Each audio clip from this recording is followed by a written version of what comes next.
I still remember the crooked smile on Greg's face, the kind that doesn't come from his lips, but from his eyes filled with contempt. It was a muggy Tuesday in San Jose when I walked into his office, holding my laptop like a newborn baby. My palms were sweating so much that I had to wipe them on my jeans before I opened the device on the impeccably polished mahogany desk. Greg didn't even feign interest. He leaned back in his brown leather chair, laced his fingers behind his bald head, and let out a small laugh, the same laugh he used to mock interns or when an employee tripped over the office cables. "So, this is your little app." He emphasized the diminutive with a sneer that cut deep. I took a deep breath, forced a trembling smile, and began demonstrating the prototype. It was a ridiculously simple app, almost silly at first glance. It connected local microbusinesses with nearby freelancers in real time, something that could be done by 1,000 other startups, but with a twist that Greg's cynical eyes couldn't see: a predictive algorithm. I'd spent sleepless nights tweaking that could anticipate spikes in demand with eerie accuracy. When I finished, I waited for a second that felt like a rubber band about to snap. Greg clapped his hands slowly, arched an eyebrow, and said, "Congratulations, Einstein. Maybe next time you'll bring something good." Then he picked up his phone, dismissed me with a jerk of his chin, and started scrolling through his LinkedIn feed, completely oblivious to the humiliation burning on my face. I left the room with a sinking feeling in my stomach, feeling like a bug squashed against glass. But life has a sense of irony, as sharp as Greg's tongue. 2 weeks later, I received an email that I almost deleted because I thought it was spam. Subject line: "Interested in your micro-market predictive tool." It was from a Silicon Valley angel investor who had found an anonymous presentation of mine on an obscure forum for developers. He wanted to meet up. Over the video conference, he wasted no time. "I have $2 million ready to wire you to scale this. I just need you to say yes." My heart sank. I said yes. And it was at that exact moment that I tasted the sweet taste of revenge, a taste that would make Greg choke with rage when he received my resignation letter. When the deal finally came through, I felt like I'd come out of a long deep-sea dive. The investor, a skinny guy in a gray suit with sunken eyes named Russell, made no bones about transferring the money. Within 48 hours, the money showed up in my account, a number so obscene, I had to look at it 3 times to believe it. That night, I couldn't sleep. I lay staring at the ceiling, my thoughts racing with plans, silent revenges, and expansion calculations. Greg still had no idea what was going on, but he would soon find out. I quietly began hiring freelance developers I knew from forums. Many of them were underrated talents, relegated to underemployment due to a lack of connections in the valley. I had the money to pay them well, and more importantly, I had a clear vision of what I wanted to build. We spent nights on endless calls, fine-tuning every line of code, every A/B test, every micro-intention of the app so that it would not only work, but be addictive.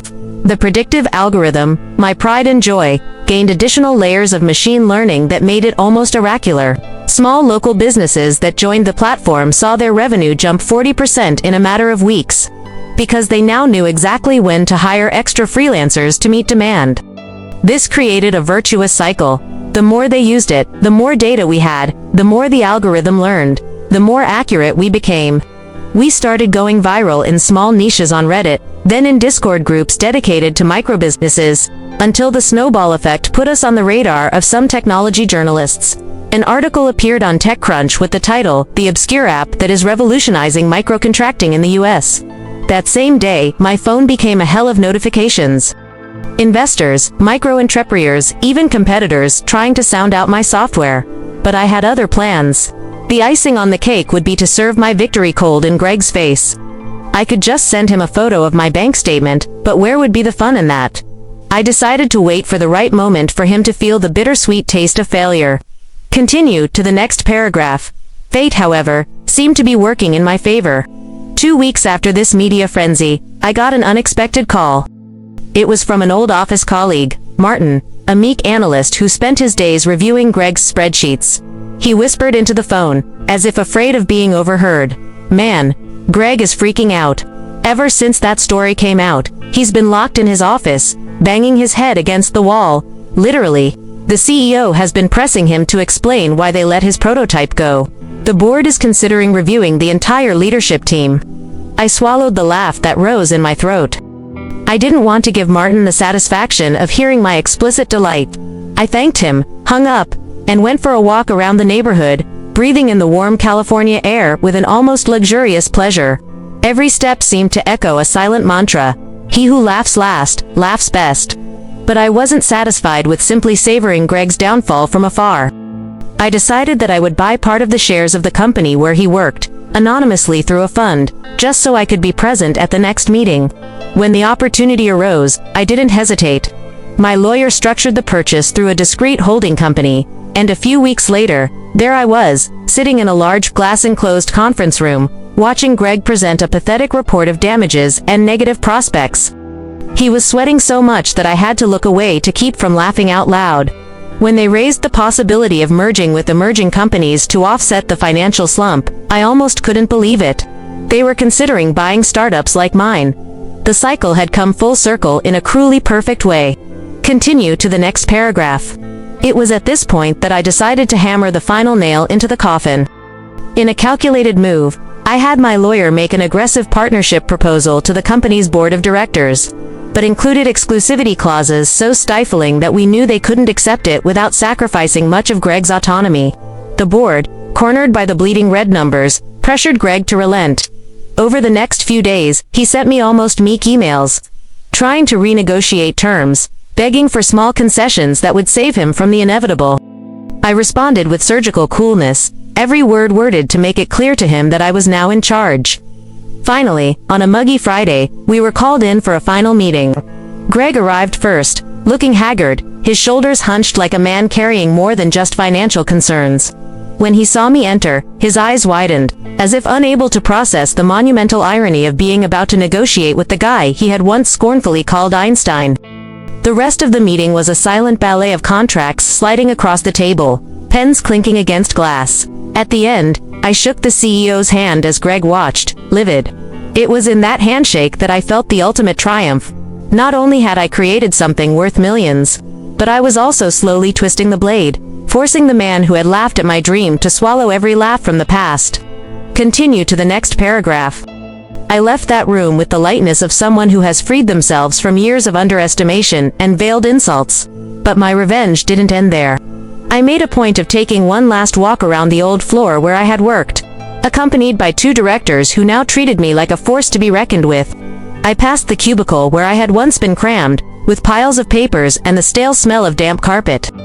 A few familiar faces stared at me, first with confusion, then with a stunned recognition that bordered on fear. As I crossed the hallway, I saw Greg's reflection in a glass. He was standing a few feet behind, watching me. For an instant, our eyes met, and what I saw in his eyes wasn't just fear, it was emptiness. A man stripped of his own narrative of superiority. That was the greatest trophy. I went home that day with the certainty that no matter how many millions I still make or how many startups I build in the future, nothing would ever surpass the bittersweet taste of that deeply personal victory. It wasn't about the money. It was never just about that. It was about turning into dust the mocking laughter of someone who once made me feel inferior. In the days following that fateful meeting, I felt a strange, almost unsettling calm. It was as if all the fuel that had driven me the desire to prove myself, to shove my success down Greg's throat, had been burned off in a final bonfire. The money kept rolling in. We were closing new deals every week, attracting networks of small businesses that saw my app as a lifeline in a sea of economic uncertainty. But the taste of victory was starting to turn metallic. I realized this one night.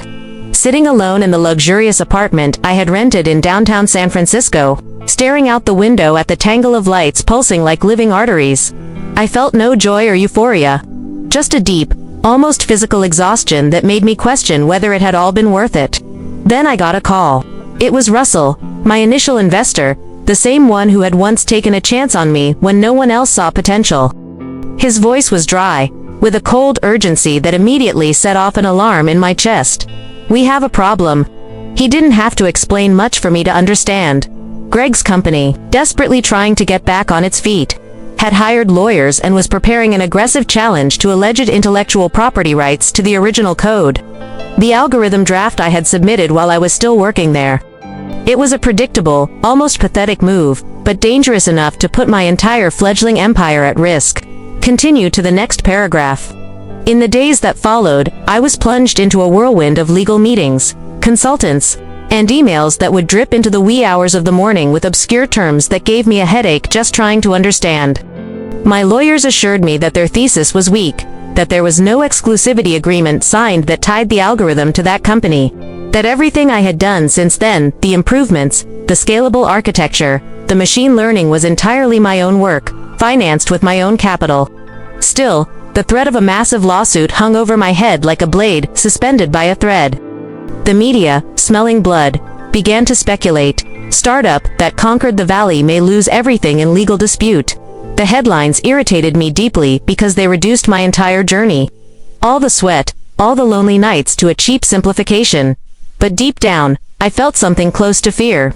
It wasn't about the money if I lost. I could start over somewhere else, with another idea. What kept me awake at night was the possibility that Greg, even though he was broken, would find a devious way to get revenge. That he would see my foundations crumble and, even temporarily, believe he had defeated me. That was unacceptable. So I decided to fight back. Continue to the next paragraph.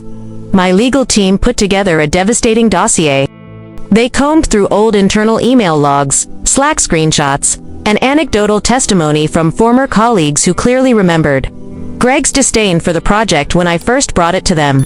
They even found comments from him in private conversations deriding my prototype, saying that we would never invest corporate resources in this because it's a waste of time. These documents were pure gold. I organized them into a ruthless package and, in a cool move, had a representative personally deliver them to their company's board of directors. Not only did we dismantle any intellectual property claims they had made, we also exposed Greg's managerial negligence after all. He had formally rejected the project, and now the company was suffering losses while the entire market was turning to my solution. The impact was immediate. I got the indirect confirmation from inside sources. Greg was suspended while their legal team reassessed the risks of pursuing the case. It was the final implosion of his reputation. For days, hardly anyone saw him in the building. It was speculated that he was isolated at home, locked in a room, drowning in anxiety medication. Continue to the next paragraph. As cruel as it may sound, I felt no remorse. On the contrary, it was like watching a predator finally get a taste of his own medicine. Greg had built his career on mocking laughter, small humiliations, daily microaggressions that, added up over the years, quietly destroyed people. He fed on this, and now, watching him cower in isolation, avoiding even opening LinkedIn to avoid facing the news of my dizzying growth, was a silent reward.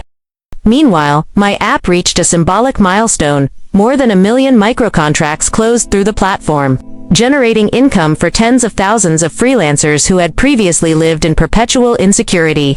Small cafes, neighborhood workshops, hair salons, woodworking shops, they all thrived using my algorithm to predict peaks in clientele and adjust their staffing on demand. It was ironic.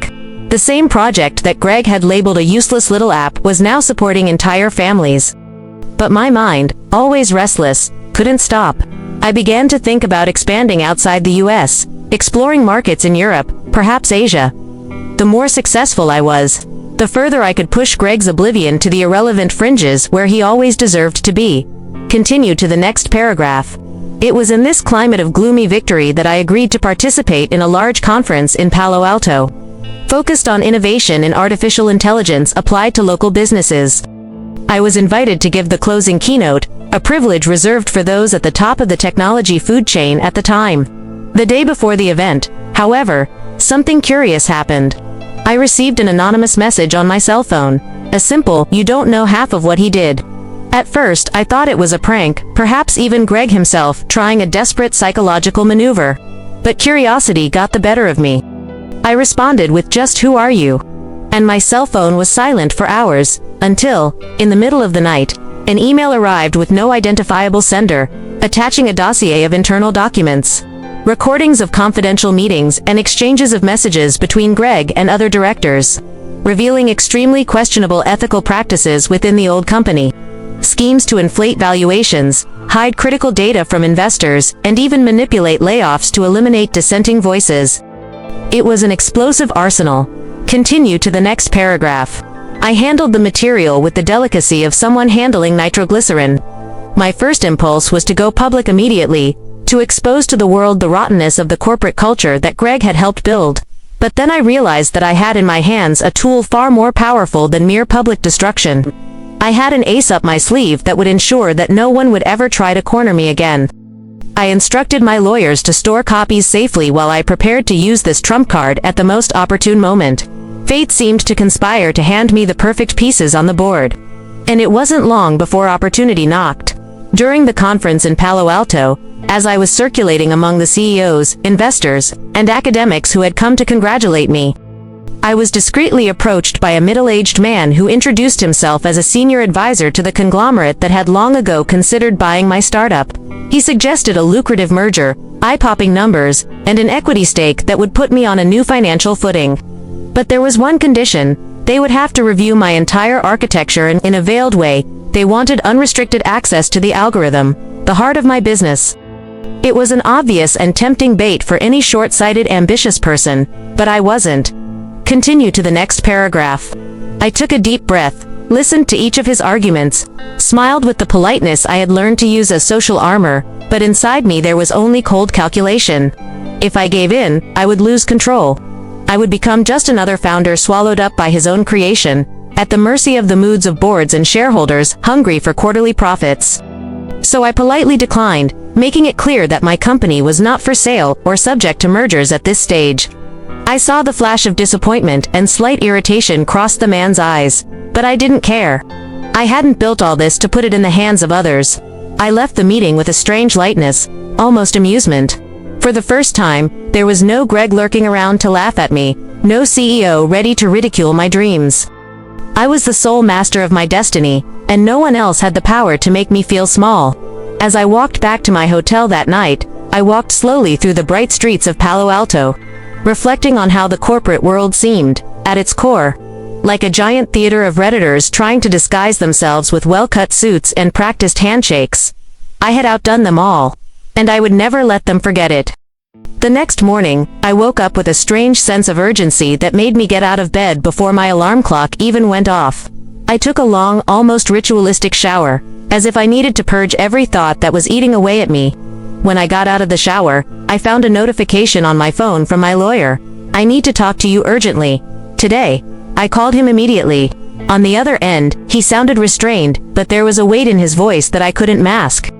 He explained that they had intercepted the discreet movements of Greg's lawyers, trying to articulate with rival investors a narrative that my algorithm had been developed entirely on the premises of the old company. Even before I was fired, this was a grotesque misrepresentation, but the simple fact that he was still trying to drag me down, even after everything, reignited a fire in me that I thought had been extinguished. My lawyer said that this was not the time for emotional reaction, that I needed to maintain my posture, and let the legal department crush theirs through formal means. I agreed with everything out loud, but inside, a storm was brewing. There were lines that should not be crossed. Greg had crossed them all. Continue to the next paragraph. That night, I did something I had avoided for months. I went through my own old folders, looking for logs, commit dates, conversations, in technical chats that had been saved by chance.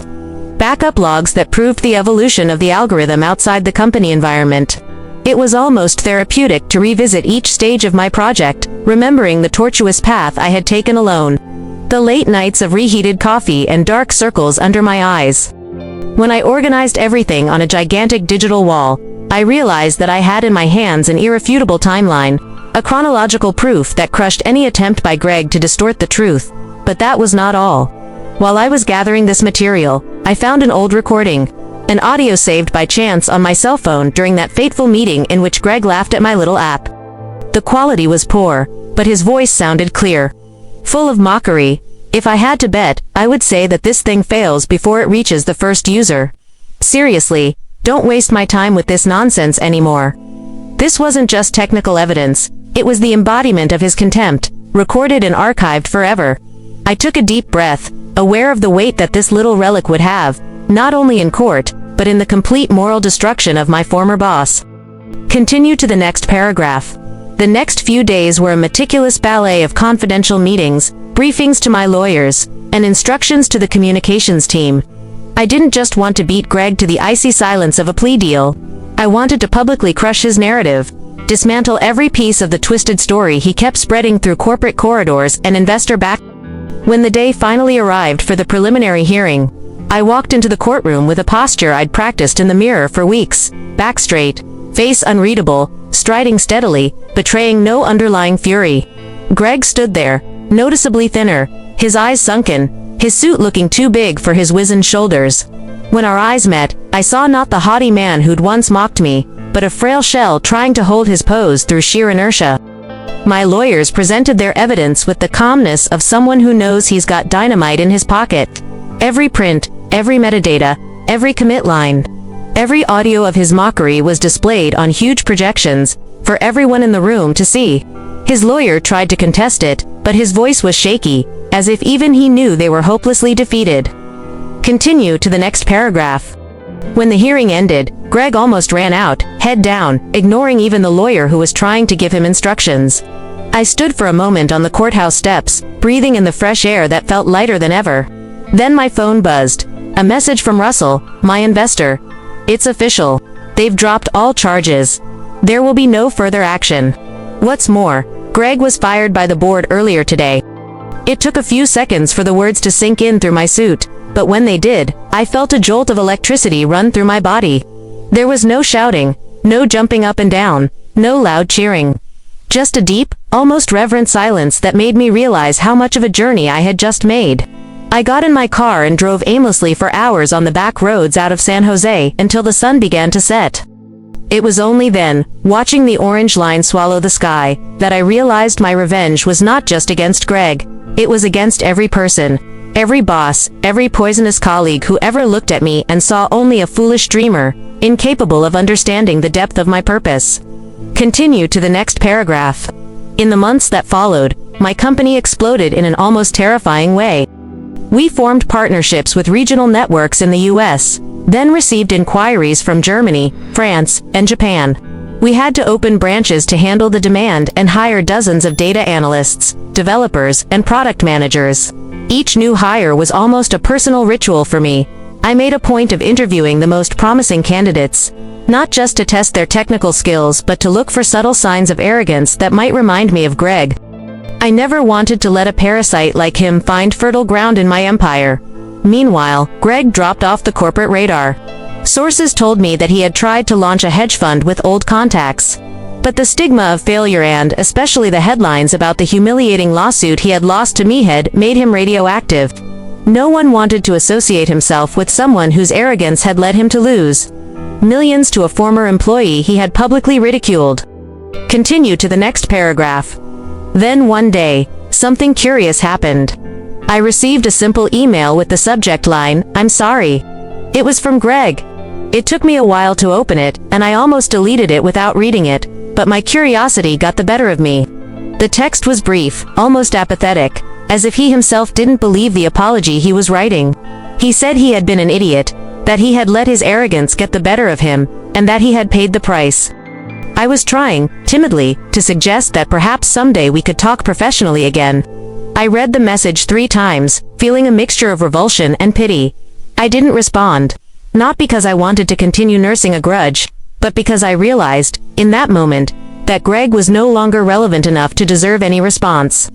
Ignoring it was my final act of mastery, the silent victory that no amount of money could buy. I deleted the email and felt something like peace. Not the sweet peace of happy endings in cheap movies, but a raw, real peace that comes when you realize that there is nothing left to prove to anyone. Continue to the next paragraph.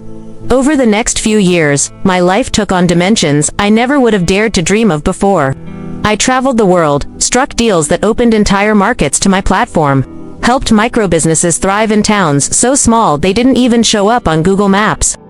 I created programs to train freelancers in digital skills, allowing people in precarious situations to find a steady source of income. Every time I visited these communities, I felt a deep sense of pride. It wasn't just about the money. It was about having turned my pain into something productive, almost redemptive for thousands of strangers. But silently, deep in my chest, I carried the constant reminder that it all started because one man laughed at my dream. Maybe life needs these dark catalysts to push us over the edge. Greg was my push. And as perverse as it may sound, today I wouldn't change a thing about what happened. As time went by, I became almost a low-key legend in the valley. I wasn't the type to appear smiling on magazine covers or give interviews to TV channels. I preferred to maintain the strategic profile of someone who let the numbers speak for themselves.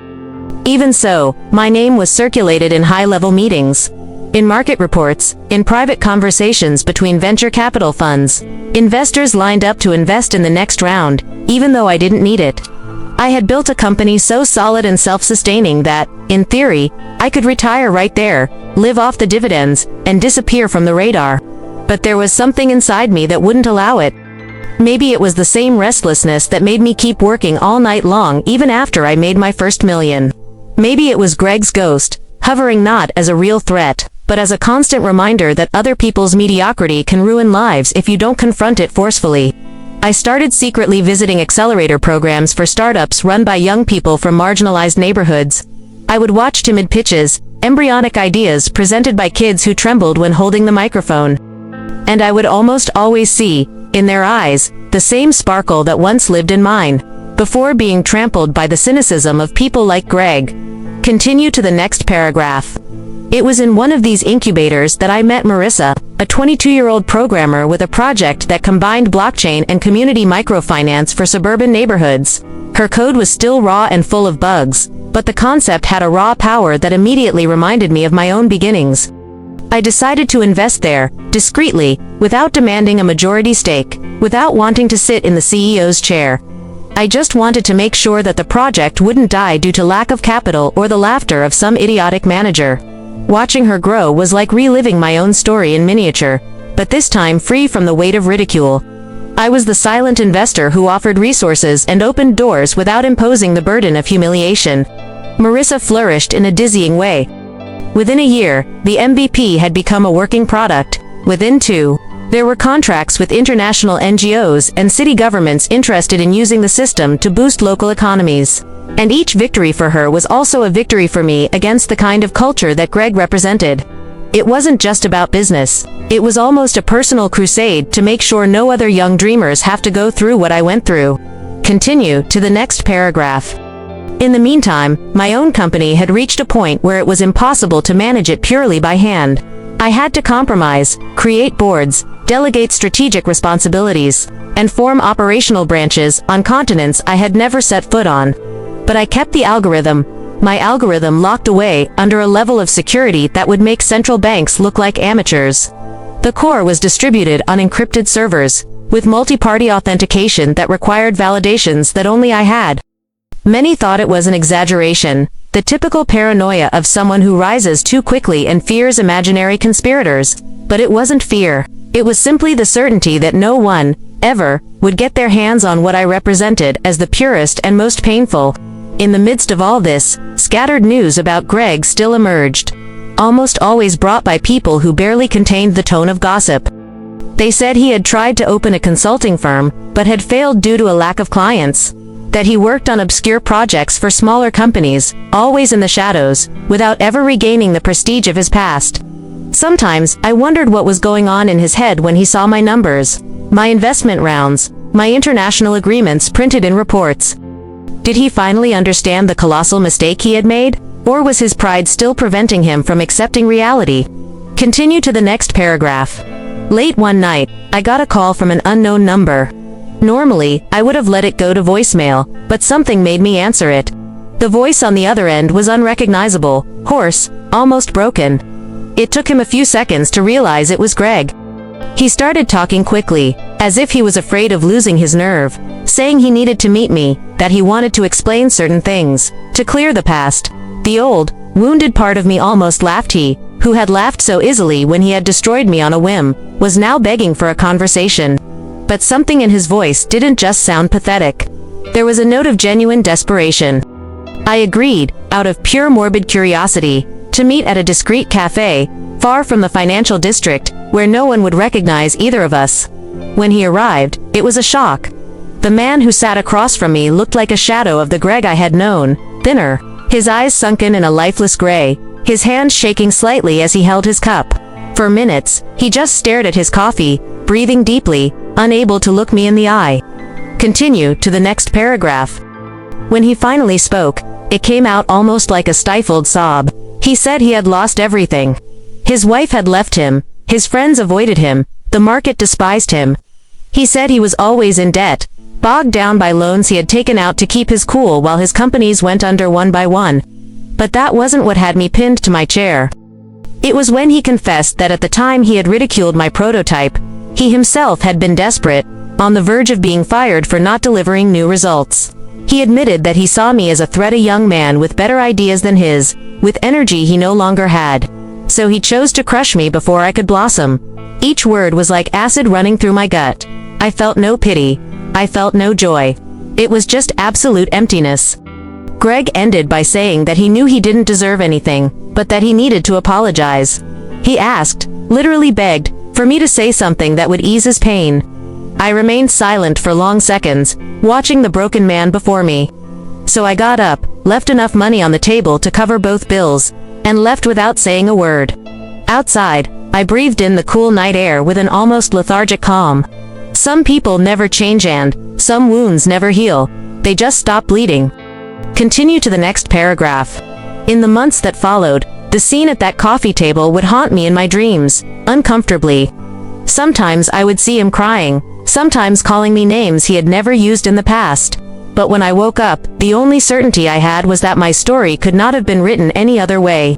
Without Greg, I might still be a submissive employee, adjusting spreadsheets for mediocre managers, daydreaming during work hours.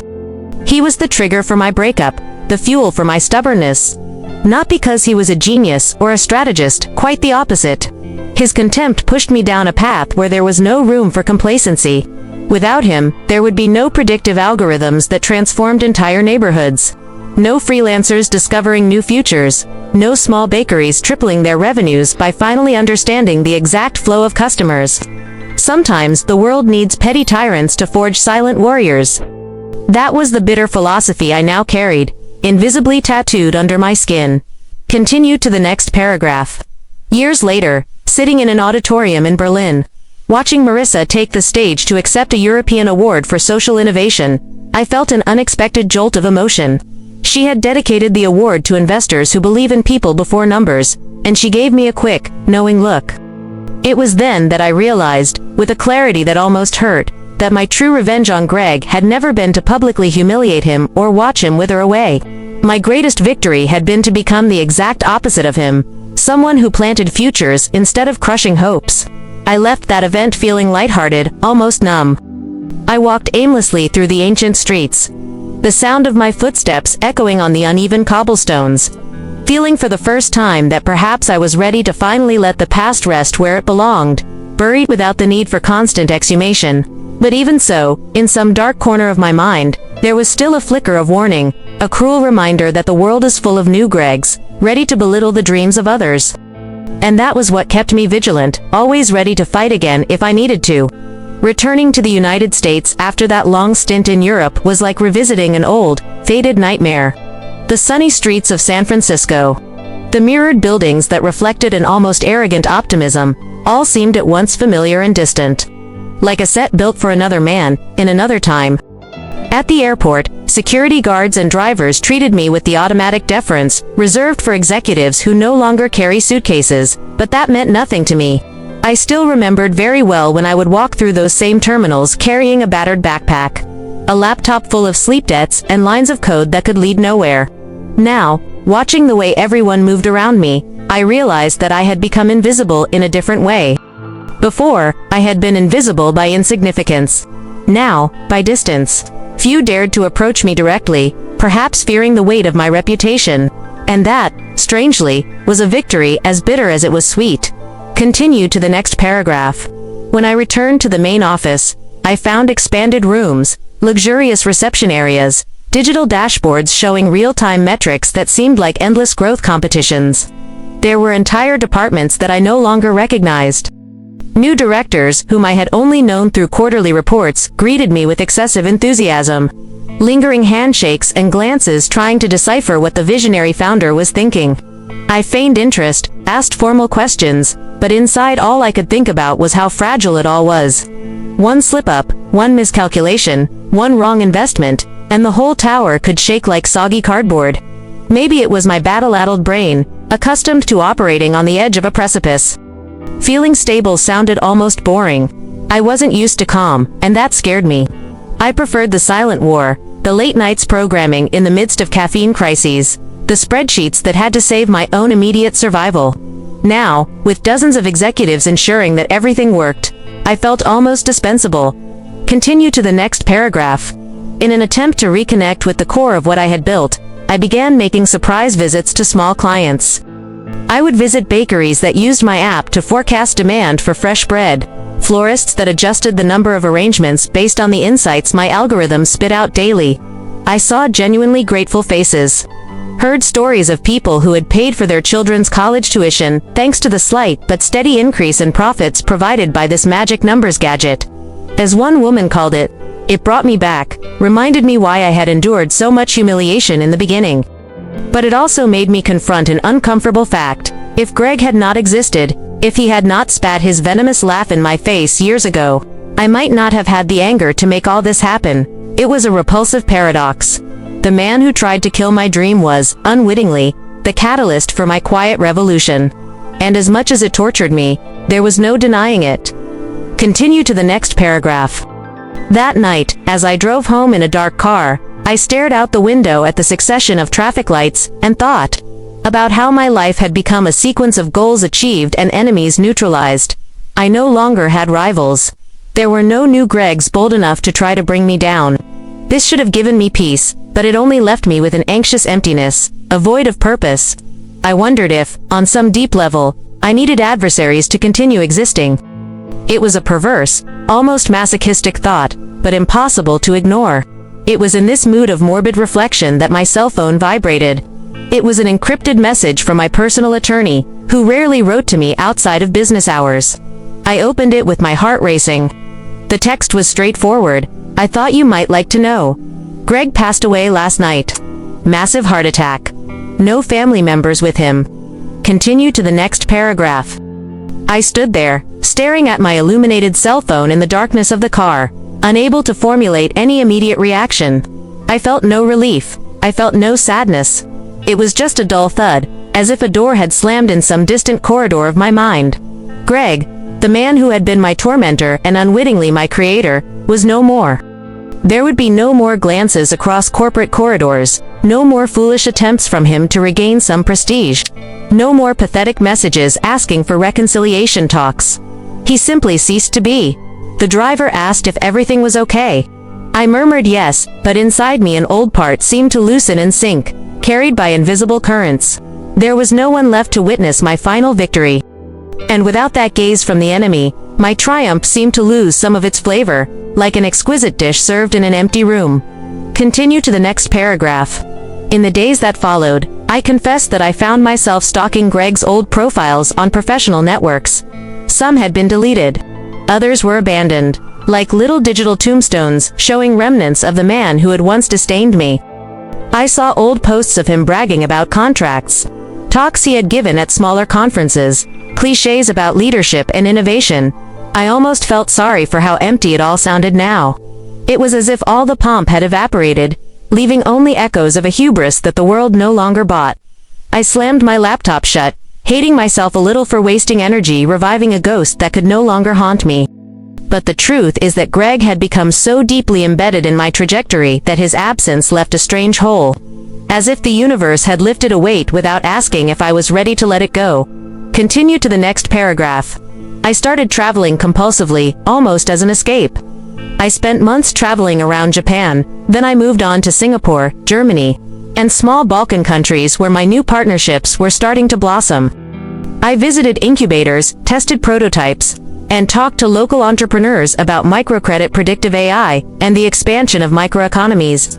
Everything was very technical, very objective, but in each encounter, there was a subtext that I didn't verbalize. I was on the hunt for new sparks, for raw stories that could reignite the internal engine that had driven me there. Sometimes I found them. A teenager from Serbia who wanted to map demand for drone deliveries using local weather patterns. A woman in the Philippines who programmed at dawn so as not to wake her daughter and dreamed of creating a marketplace for artisanal fishermen. They were pieces of my past replicated in other bodies, other cultures. That fed me, even if only for brief moments. Continue to the next paragraph. One morning, a sleepless night in a Warsaw hotel room, I sat down at my laptop and opened a blank document. I began to write down everything I remembered from the beginning, the exhausting nights spent tweaking algorithm variables. The first pitch I made to a local bar for almost nothing. The day Russell entered the video conference with that tight smile announcing that he would transfer $2 million to my account. I also wrote about Greg. Not as the simplistic villain so many imagined, but as the mediocre and fragile man who became a catalyst for my constructive hatred. When I finished, I closed the file and did not save it. I did not want to record. I just needed to purge it from my chest. It was a silent, almost painful relief, as if I had manually pulled out a thorn that had been lodged between my ribs years ago. Continue to the next paragraph. I returned to the United States soon after, with the strange feeling of having finally closed a cycle, even if I didn't quite know what to do with the empty space it left behind. My days became uncomfortably calm. With no crises to crush, no rivals to humiliate, no ghosts to confront, I found myself needing to learn to live in mere normalcy, something that had never been my habitat. I began frequenting small cafes without an agenda, walking through residential neighborhoods just to watch puppies play and old people watering gardens. At night, I read books that had nothing to do with technology or business, trying to retrain my brain to find pleasure in narratives that didn't involve strategy or scalability. It was during this period that a curious thought began to take hold. Perhaps my real revenge against Greg wasn't to destroy him financially, or to watch him beg for relevance, or to witness his lonely death. Perhaps my revenge was simply to survive and thrive to the point where I no longer needed him, even as an antagonist. As the months went by, my routine settled into a kind of unstable equilibrium. I had finally become the archetypal entrepreneur I had once imagined, owner of multiple operations spread across continents, with talented executives managing product clusters that I only oversaw from a distance, while I held the reins of strategic decisions in my hand. My days began to be divided between international calls and long silences in my home office, where I would stand for minutes at a time watching the sunlight draw patterns on the wooden floor. It wasn't boredom. It was a feeling that all the primordial impetus that had driven me to this point, that engine fueled by indignation, fear, and revenge, had been exhausted, leaving behind only the gentle hum of a machine running smoothly. I realized, almost with discomfort, that I didn't know how to live without tension. It was as if my body was expecting an imminent blow, the next sneer from some idiot manager who needed to be crushed, but that blow never came. The world now treated me with reverence, doors opened before I had to knock. And as much as that was the height of triumph, it was also an abyss of unease. Continue to the next paragraph. To fill the void, I began investing in causes that had no financial return. I funded scholarships for rural youth to learn basic programming, and I set up mobile labs that traveled through forgotten districts, teaching the fundamentals of data analysis to teenagers who might never set foot on a college campus. Each project was like planting tiny sparks, hoping that a few would catch fire and illuminate new paths. I would visit these programs surreptitiously, often without revealing who I was, just to watch the attentive faces in front of laptops that seemed like windows to other worlds. There, I saw something that I still remembered from the beginning. Wide eyes, raw ambition, the absence of fear because they had not yet encountered the destructive sarcasm of a boss like Greg. It was a quiet, almost intimate rescue. But at night, when I returned to my oversized apartment, I would sit alone at the dinner table and feel that something essential was still missing. It wasn't money, it wasn't recognition. Maybe it was just conflict. Continue to the next paragraph. One of those long nights, I decided to reread my old emails. I'd spent hours sifting through my backups, finding exchanges with Russell from the beginning of the journey, anxious messages at 3 a.m., asking if he still trusted my vision, if he was really ready to risk all that capital when all we had was an imperfect prototype and spreadsheets full of optimistic assumptions. I chuckled to myself as I remembered how much I'd feared he'd back out. Then I stumbled upon an old, nearly forgotten file, the recording of that meeting with Greg, the same one my lawyers had used in their lawsuit to prove his negligence. I pressed play and listened to his voice again. It wasn't just contempt, I realized now. There was also a barely perceptible nervousness, long pauses before cruel jokes, as if he himself didn't quite believe in his own superiority act. It was the first time I realized that Greg had been falling even when he stepped on me. He needed to crush me because deep down he feared what I could become if no one tried to stop me. It was such a clear insight that it took my breath away for a few seconds. Continue to the next paragraph. I closed my laptop and walked to the balcony, where I watched the sleeping city. The lights spread across the horizon like illuminated circuits, reminiscent of a giant motherboard. I thought about how many other stories like mine were beginning at that very moment in some cramped room, under cold light, with someone programming alone while the rest of the family slept. And how many little Gregs were lurking, ready to mutilate dreams before they even germinated. That was when I realized that my cycle of personal revenge was complete, but my war didn't have to end. I could fight in another way, no longer against a specific man, but against the entire ecosystem that produces these executioners. I decided to create a special arm of my company, dedicated to incubating ideas from employees of large corporations who felt hamstrung by mediocre hierarchies. An anonymous, bureaucracy-free program that would allow ordinary people to submit prototypes to receive seed capital, mentoring, and legal protection against retaliation. It was my way of annihilating potential Gregs, neutralizing the environment that made them dangerous. Continue to the next paragraph. The project was quietly named Catalyst. I made sure that the name was not associated with mine publicly, to avoid silly headlines that would reduce the whole thing to image marketing. Catalyst gained traction in a way that even I didn't expect. Within 6 months, we had over 400 submissions. Many from within multinational companies where petty managers were already preparing to laugh and cut budgets before any prototypes could even come to fruition. I saw extraordinary ideas sprout from them. Predictive systems to minimize food waste in supermarket chains, algorithms that helped community clinics distribute insulin based on seasonal fluctuations, platforms that connected small auto repair shops with regional suppliers in circuits that saved dozens of miles in weekly transportation. Each approved project was like a silent slap in the face to the ghost of Greg. Continue to the next paragraph. Meanwhile, news of Greg's death faded from the market, becoming a mere footnote in reports of disgraced former executives. But inside me, the impact didn't fade so quickly. Sometimes, in the middle of important meetings, my mind would flash back to his face that last time at the cafe, the way he held the cup, trying to maintain some dignity as he crumbled over his own failures. It was an uncomfortable memory, but a curiously human one. Greg wasn't a fairy tale monster. He was just an ordinary fragile man, frightened by his own mediocrity. It made me wonder how many terrible decisions in the corporate world came from that same rotten place. Not out of pure malice, but out of a pathological fear of being irrelevant. Continue to the next paragraph. I began to apply this to my mentoring. I began coaching leaders at my companies to spot these patterns: bosses who undermine teams because they fear being replaced, managers who ridicule proposals to maintain their status as the only creative mind in the room. I built silent workshops that masqueraded as technical training but were essentially psychological redesigns to kill insecurity before it turned into cruelty. Little by little, I noticed a ripple effect. The startups that emerged from Catalyst carried with them not only promising technologies, but cultures free of the kind of poison that had nearly destroyed me. It was a slow, almost imperceptible revolution, but one that spread across entire industries like a collective antibody. Continue to the next paragraph. On the 10th anniversary of my first investment, I organized a private event for a few partners. I refused cameras, reporters, and spotlights.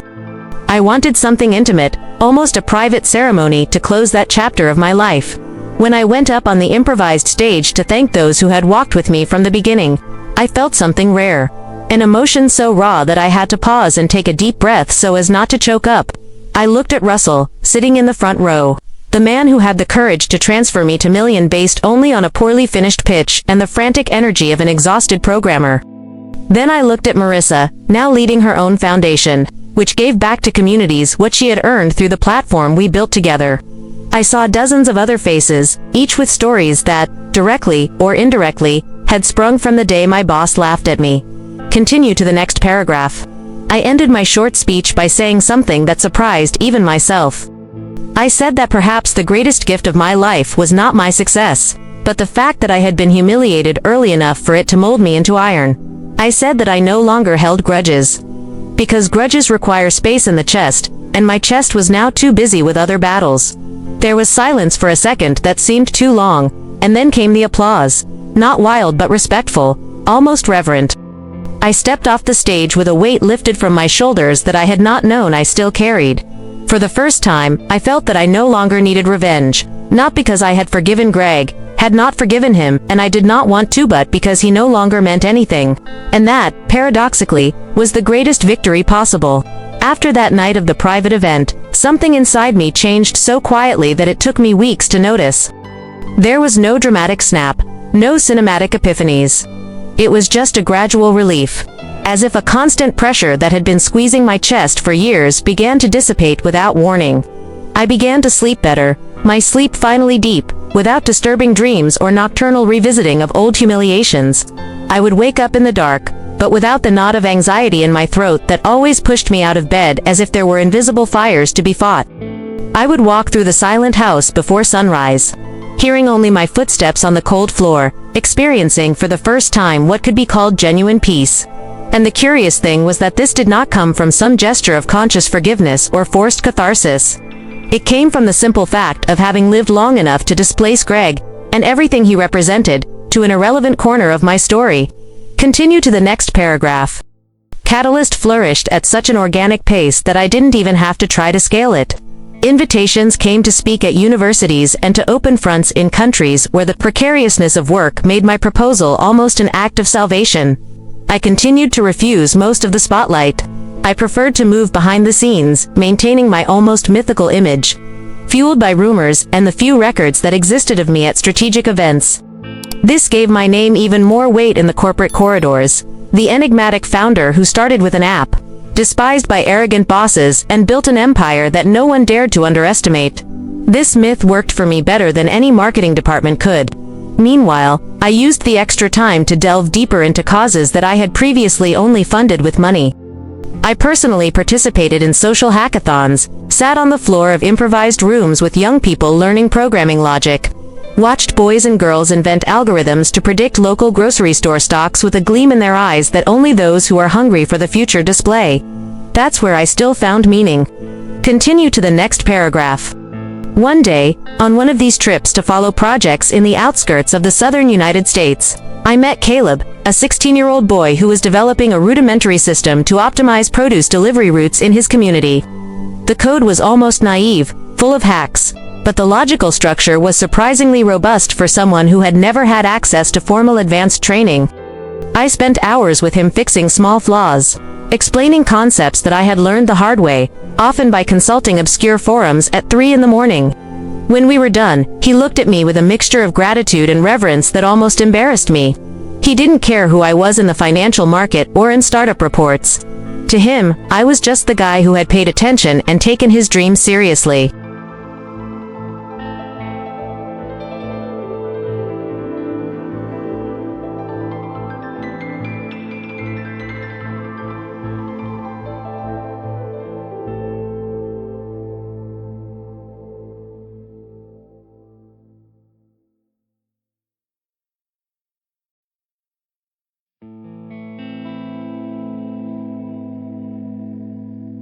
That night, lying in an uncomfortable bed at a hostel, I thought about how that moment carried more meaning than all the meetings in which I had humiliated entire boards with growth reports that made investors jostle. Continue to the next paragraph. Little by little, my network of contacts was transformed into an underground ecosystem of innovation.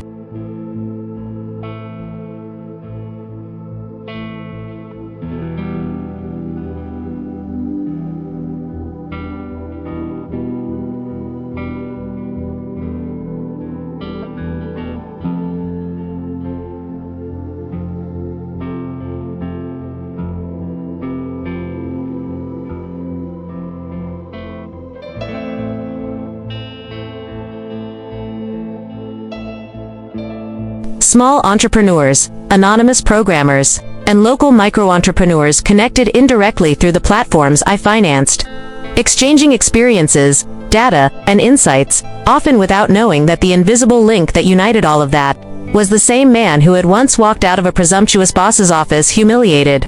I liked this operational anonymity.